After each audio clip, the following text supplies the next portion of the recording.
Hello and welcome to KLM Institute. Today, we bring you an important and deeply concerning report from inside Tibet, a story that the world must not ignore.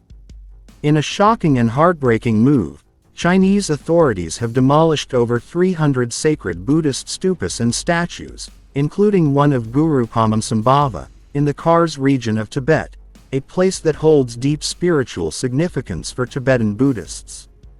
The destruction happened in Draco County, part of the traditional Tibetan province of Kham, at a site known as Lungrab Zangri near the historic Jianggang Monastery.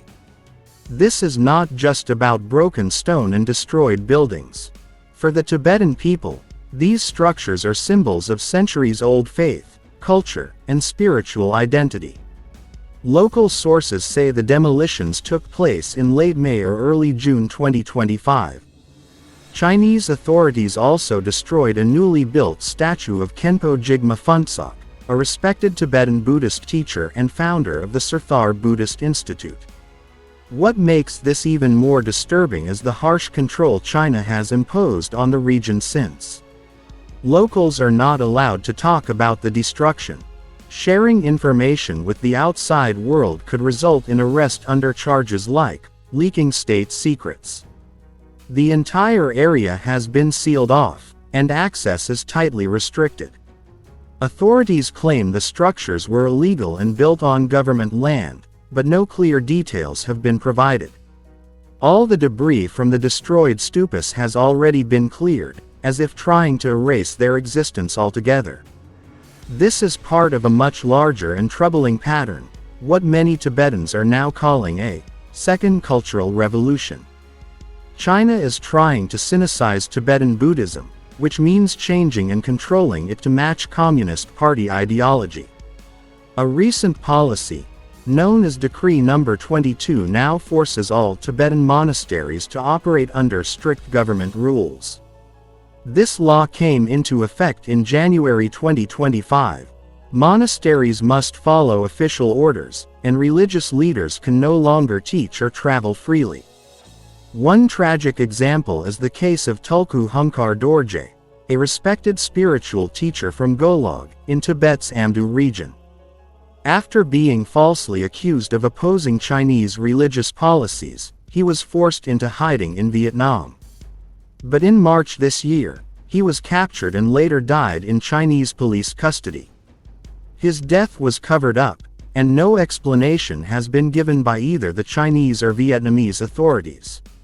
Now, even during global celebrations of His Holiness the Dalai Lama's 90th birthday in July 2025, China has banned all public gatherings in the Karze region and nearby areas.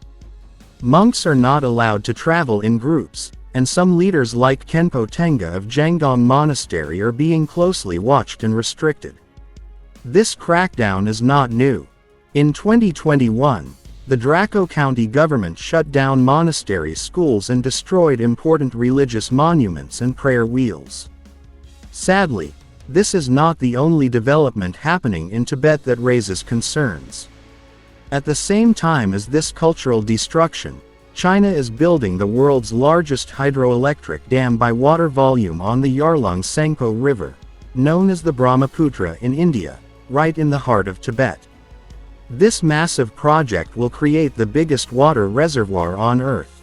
While China presents it as a clean energy source, experts warn it could become a serious threat to India and other countries downstream.